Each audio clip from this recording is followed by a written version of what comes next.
Oke, pada sebagai acara pertama adalah pada rapat koordinasi ini ada sambutan sepatah dua kata dari Mr. Ahmed Afzal.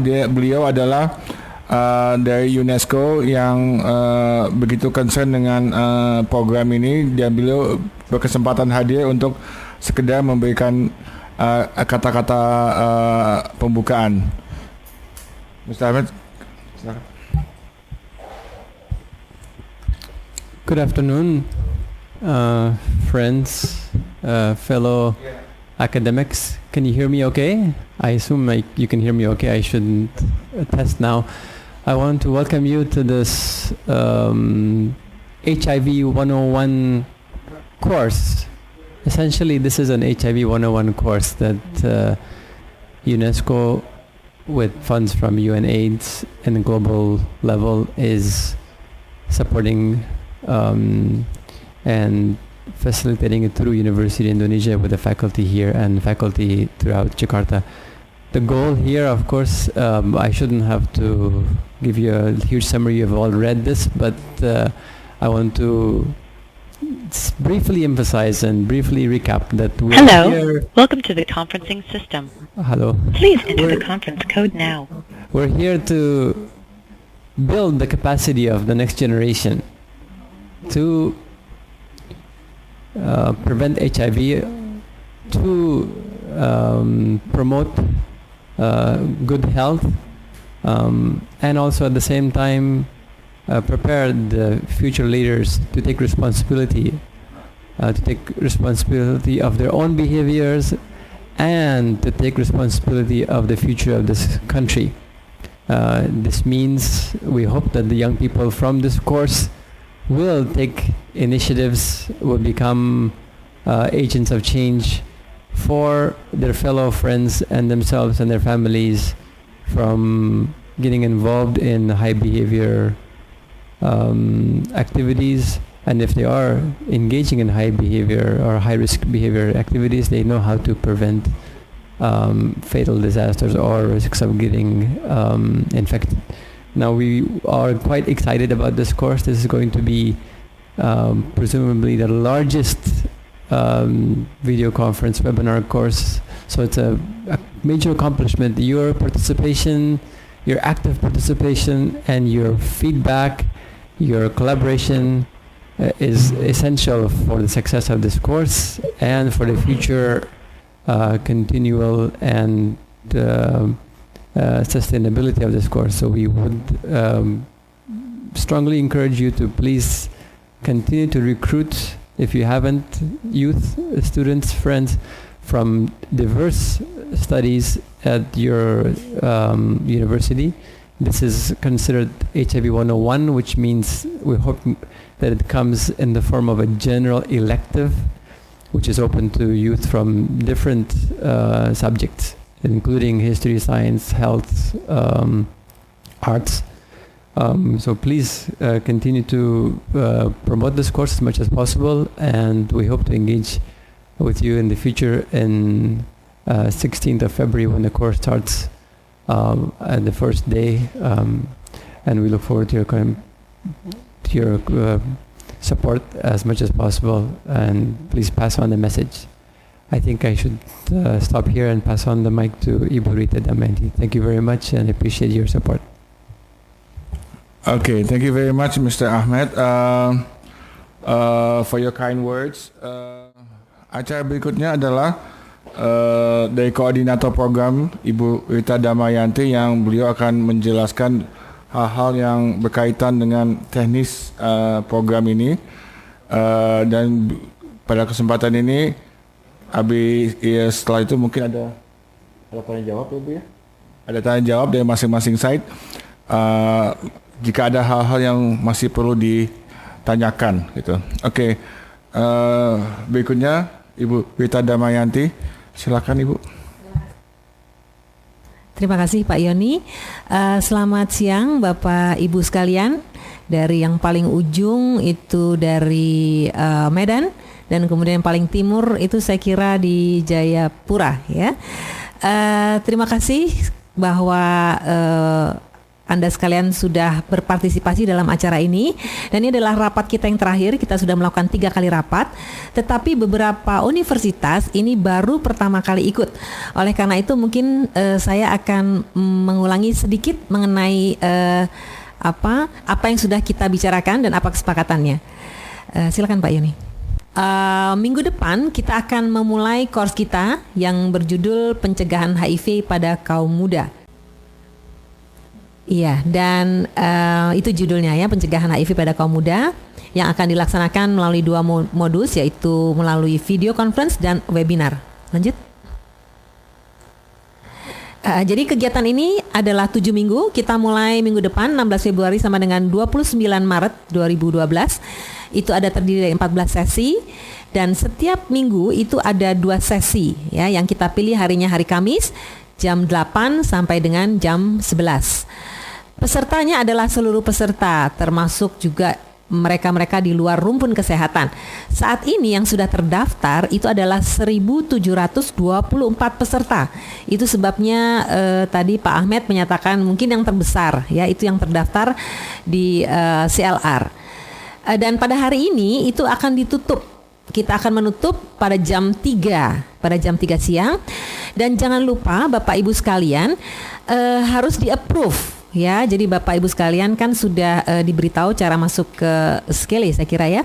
Dan itu akan di-approve, itulah yang akan menjadi peserta kita. Kalau tidak di-approve nanti mungkin tidak bisa terdaftar di tempat kita. Kemudian kreditnya ini sudah diketahui semua 2 SKS, dan kita akan memberikan Certificate of Achievement pada mahasiswa yang ikut ujian dan lulus. Namun untuk mereka yang tidak lulus atau banyak absennya itu hanya Certificate of Attendance saja. Lanjut. Nah, ini adalah rekap dari peserta e-learning. Ada beberapa universitas yang masih kosong. Jadi itu di situ kita bisa lihat BINUS. Saya kira BINUS sebetulnya sangat rajin rapat dengan kita, sudah 3 kali rapat, tapi mahasiswanya belum ada ini. Mungkin ada masalah, nanti bisa ditanyakan ketika tanya jawab. Kemudian Universitas Gorontalo juga belum ada. Gorontalo akan ikut lewat webinar saya kira.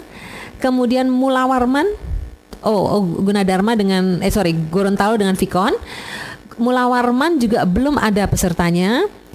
Samratulangi juga belum ada pesertanya. Dan yang terakhir Timor Leste mau ikut serta, tetapi sampai saat ini pun juga koneksinya masih agak terganggu. Lanjut. Nah, jadi saya ulangi kembali, tugas dan tanggung jawab koordinator itu bertanggung jawab merekrut peserta. Targetnya sih 50, tetapi 14 universitas sudah melebihi target tersebut. Dan kemudian koordinator ini bertanggung jawab terhadap absensi, karena ini adalah course atau mata ajaran. Jadi kehadiran peserta itu sangat kita tekankan. Karena itu Bapak Ibu sekalian memiliki peran yang besar. Dan dari data Bapak Ibu sekalian itu kita akan memutuskan apakah mahasiswa ini bisa ikut ujian atau tidak, sama seperti peraturan di universitas kita masing-masing. Lanjut. Kemudian fasilitator, saya lihat banyak yang sudah hadir juga. Para fasilitator ini bertugas menjadi fasilitator dalam offline discussion. Jadi kita seperti yang kita ketahui hanya 30 menit presentasi, lalu 30 menit tanya jawab dengan para pengajar, dan selepas itu mahasiswa bisa melakukan tanya jawab dengan para fasilitator. Dan oleh karena itu para fasilitator itu paling tidak memiliki pengetahuan tentang masalah HIV/AIDS yang cukup baik. Saya lihat tadi ada yang dokter ya, ada yang dari FKM. Saya kira cukuplah untuk menjawab pertanyaan-pertanyaan mahasiswa. Lanjut. Nah, untuk yang petugas IT saya kira mempersiapkan koneksi. Seperti tadi Udayana, kalau misalkan IP-nya berubah, mohon kita diberitahu supaya tadi kita saling tunggu ya. Untung tadi saya sempat menelpon Dr. Parte. Jadi kalau ada masalah koneksi, tolong kontak kami, baik ke HP saya atau ke HP Mbak Tati. Kemudian mendampingi selama kuliah berlangsung, sebab kalau ada apa-apa jadi kita bisa langsung kontak, ada ahlinya. Lanjut. Nah, lalu waktu itu kan ditanyakan hak-hak apa yang diperoleh oleh para fasilitator dan koordinator. Ya tentu saja seperti yang diusulkan oleh beberapa dari Anda sekalian, sertifikat dari UNESCO sebagai panitia. Jadi Anda adalah merupakan panitia bagian dari kita. Dan juga mendapatkan honor, namun jangan dilihat uangnya, karena dari target yang ada ternyata lebih banyak universitas yang mau ikut serta, dan kami tidak mau membatasi itu karena tujuannya adalah kita menyebarkan informasi pada para kaum muda. Jadi untuk honornya itu sebetulnya ada istilahnya, sebenarnya bukan honor, jadi kayak transportnya itu ada 3 yang kita berikan. Itu adalah koordinator site, fasilitator kelas, koordinator AT, dan petugas IT. Nah, ada masalah di salah satu universitas, Connection IT membutuhkan pendanaan. Nah, kami mohon maaf tidak bisa memenuhi itu.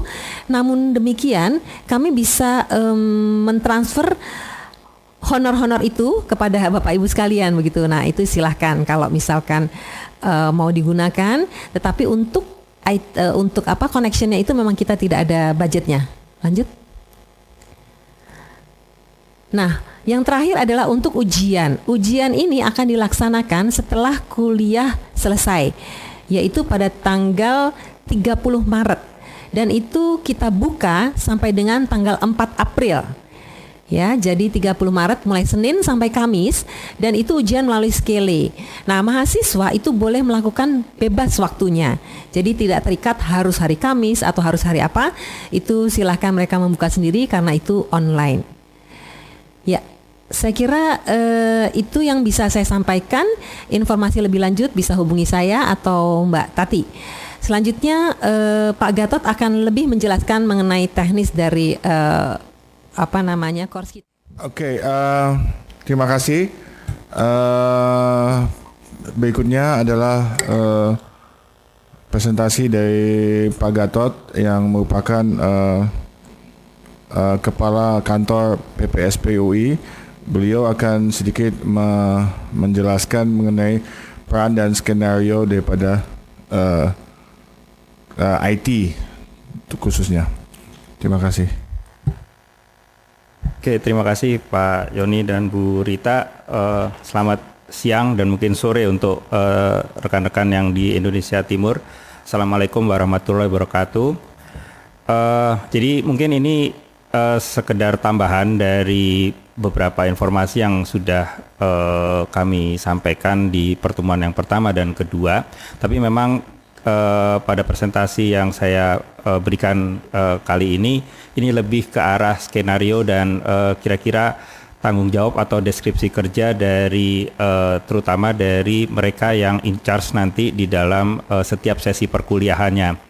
Jadi mungkin saya akan mulai nanti dengan peran fasilitator lokal, kemudian peran moderator yang ada di host atau yang ada di UI, kemudian peran teknisi lokal, kemudian nanti saya akan menampilkan sedikit tampilan mengenai moda webinar dan Skele, karena kebetulan moda webinar ini akan digunakan oleh beberapa perguruan tinggi yang ikut menggunakan moda webinar karena kesulitan di dalam menggunakan video conference.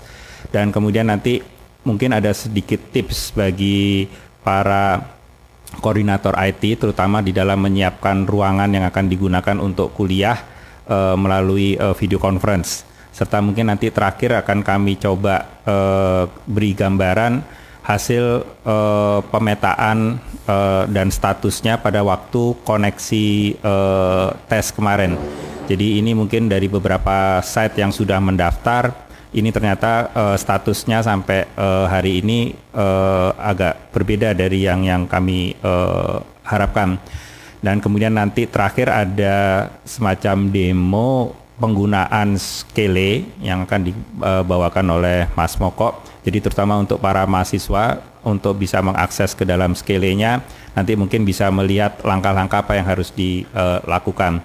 Jadi Skele ini adalah salah satu aplikasi LMS yang akan digunakan selama perkuliahan ini, terutama baik untuk melakukan diskusi online maupun bagi mereka yang ingin melihat streaming atau webinar dari dalam Skele-nya.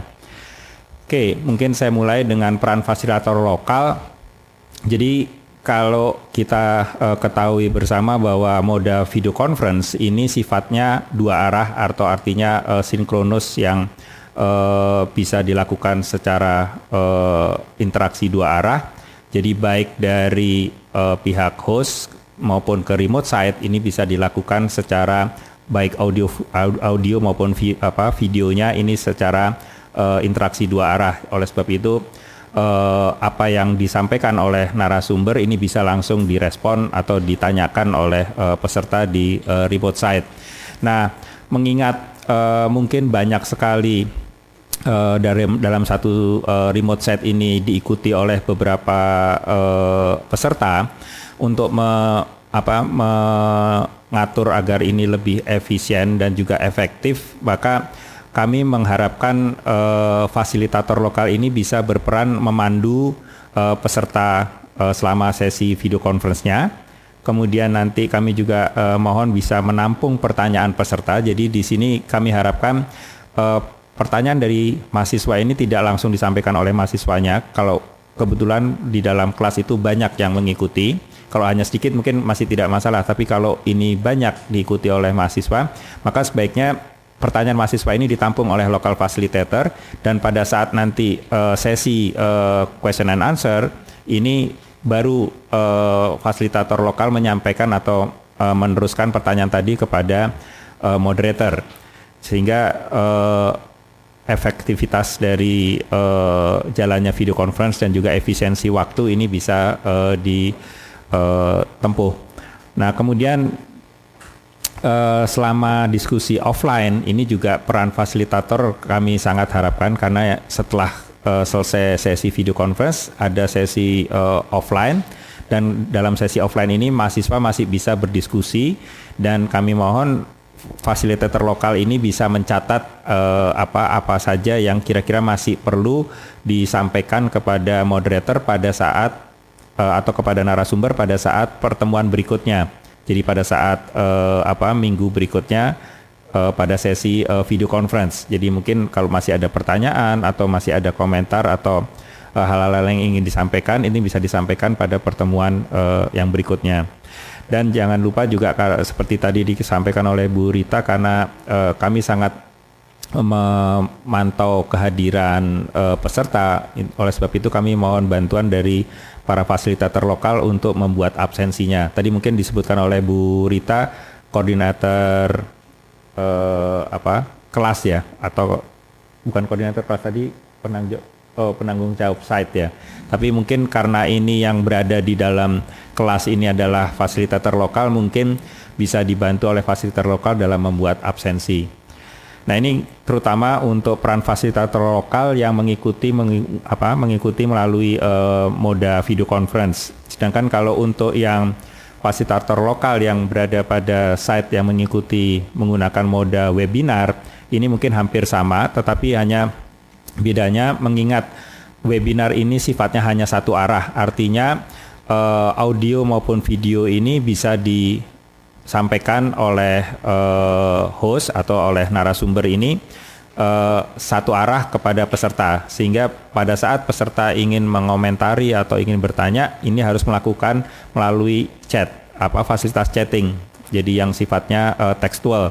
Oleh sebab itu di sini apabila lokasi atau site yang mengikuti melalui webinar ini, kami mohon fasilitator lokalnya bisa membantu juga tadi menampung pertanyaan-pertanyaan dari para peserta, dan kemudian nanti menyampaikannya secara tekstual pada menu chatting di dalam Skele kepada moderator, sehingga nanti bisa disampaikan oleh moderator ke narasumber. Nah, ini mungkin agar memudahkan nanti moderator mengetahui bahwa pertanyaan ini berasal dari satu perguruan tinggi yang mana.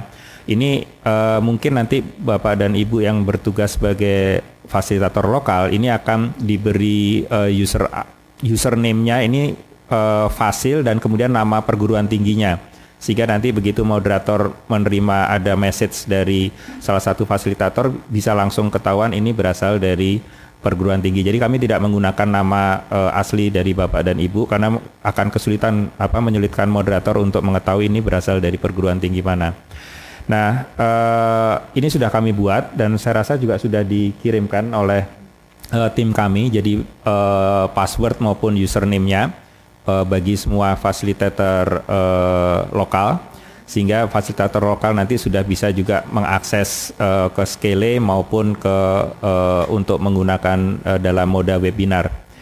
Nah, untuk peran yang lain saya rasa hampir sama dengan fasilitator lokal yang pada moda video conference, jadi juga membuat absensi, kemudian juga mencoba memfasilitasi diskusi pada saat diskusi offline. Nah, ini yang terkait dengan fasilitator lokal.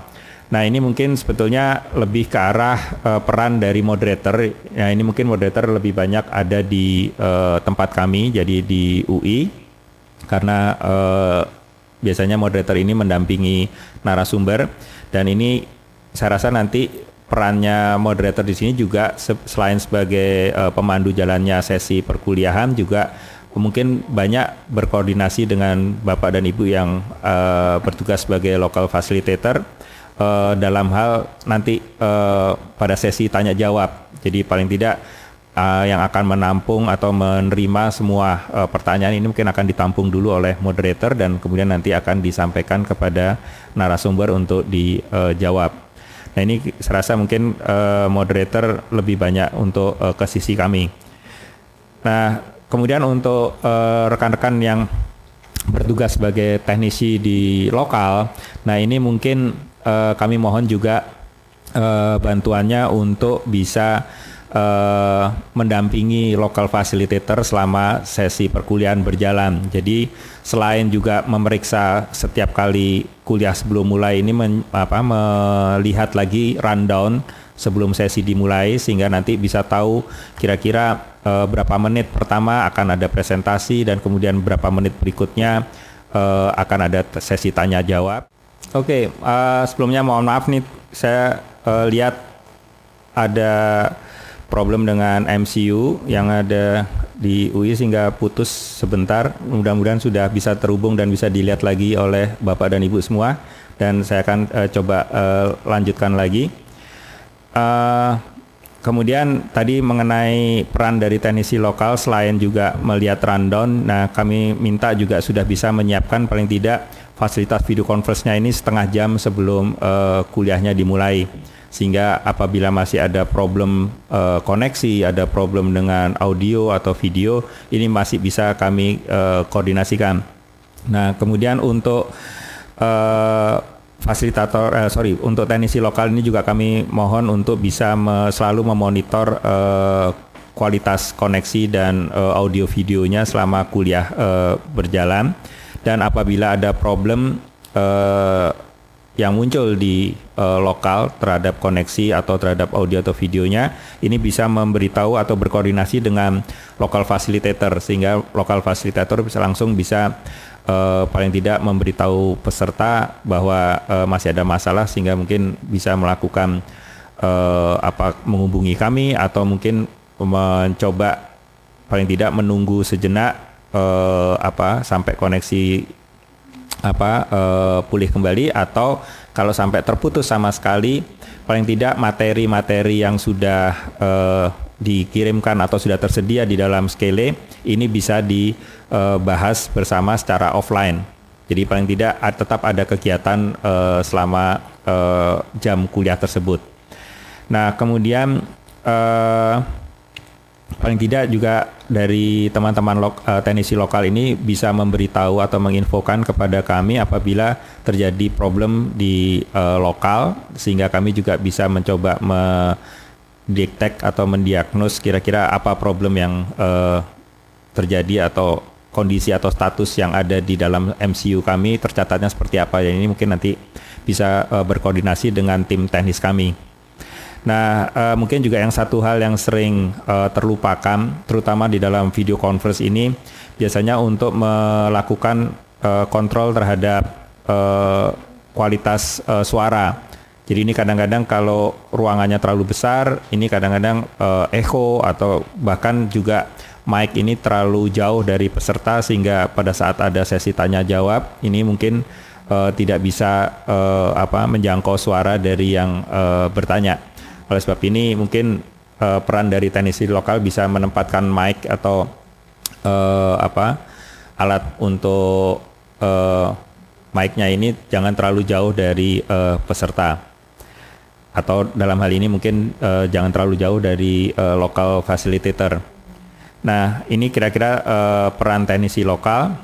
Nah, yang berikutnya ini kami akan berikan tampilan dari moda webinar. Jadi kalau Bapak dan Ibu ini masuk ke dalam Skele dan kemudian masuk ke dalam kuliah yang sudah dibuka untuk kuliah SIV ini langsung di bagian atas dari Skele itu atau dari halaman kuliah tersebut, ini langsung sudah bisa dilihat streaming atau video yang disiarkan pada saat itu juga. Jadi di situ di bagian atas ini ada tampilan yang kami sebut tampilan streaming, dan ini dapat dilihat secara real time oleh setiap remote site yang ada. Dan kemudian di bagian sebelah bawah, sebelah kiri, ini adalah tampilan dari menu, bukan menu, tapi tampilan dari chat teks yang aktif saat itu. Jadi apabila ada yang bertanya, ini langsung bisa tampil di dalam kotak atau tampilan chatting ini. Dan untuk Bapak dan Ibu yang sebagai local facilitator, apabila ingin menyampaikan pertanyaan, ini bisa memasukkan pertanyaannya di bagian bawah. Jadi di bagian bawah dari tampilan chat teks itu ada bagian untuk memasukkan teks untuk pertanyaan atau komentarnya. Nah, sedangkan kalau mau mengetahui siapa saja yang online pada saat sesi webinar tersebut, Nah, ini ada muncul semua user atau semua peserta yang online. Jadi kami harapkan memang semua nama-nama yang ada di sebelah kanan ini sebetulnya nanti terisi dengan nama-nama local facilitator yang online saat itu. Jadi ini kami bisa mengetahui lokal mana saja yang sudah terhubung dan bisa siap untuk melakukan chatting melalui webinar. Nah, ini kira-kira tampilan dari moda webinarnya. Sedangkan ini mungkin juga tambahan tips untuk teman-teman teknisi lokal, terutama dalam menyiapkan ruangan, terutama dalam mengatur pencahayaan. Karena ini biasanya memang beberapa perguruan tinggi menggunakan pada saat nanti ini menggunakan ruangan yang memang mungkin tidak dirancang khusus untuk video conference, sehingga mungkin penempatan kamera ini juga kadang-kadang bisa mempengaruhi kualitas dari gambar atau kualitas dari video yang bisa kami terima. Jadi sebagai contoh, mungkin ada kamera yang dihadapkan ke arah jendela yang sangat terang sinar mataharinya, sehingga ini menimbulkan efek backlight. Nah, ini kadang-kadang jadi pesertanya ini tidak bisa kelihatan, tetapi jendela yang terang tadi yang akan dominan, sehingga kami sulit untuk melihat siapa yang bertanya atau siapa yang berbicara. Nah, kemudian juga pencahayaan di dalam ruangan ini juga mungkin perlu disiapkan, paling tidak jangan terlalu gelap, sehingga kami masih bisa melihat wajah-wajah dari peserta atau local facilitator yang mengikuti kuliah ini. Nah, kemudian juga masalah mikrofon tadi juga jangan lupa untuk selalu mematikan atau me-off-kan mic-nya pada saat tidak sedang aktif berbicara. Jadi artinya pada saat mungkin presentasi ini mungkin bisa oleh teman-teman teknisi dimatikan, sehingga nanti baru dinyalakan apabila memang pada waktu sesi tanya jawab dan mendapat giliran untuk memberikan pertanyaan atau memberikan komentar. Nah, ini mengenai tips menyiapkan ruangan. Nah, ini kemudian yang berikutnya akan kami coba sampaikan semacam pemetaan dari masing-masing status setiap site yang mengikuti tes kemarin. Jadi di sini kalau Bapak dan Ibu lihat, yang kami beri warna hijau itu adalah semua site yang kemarin tesnya cukup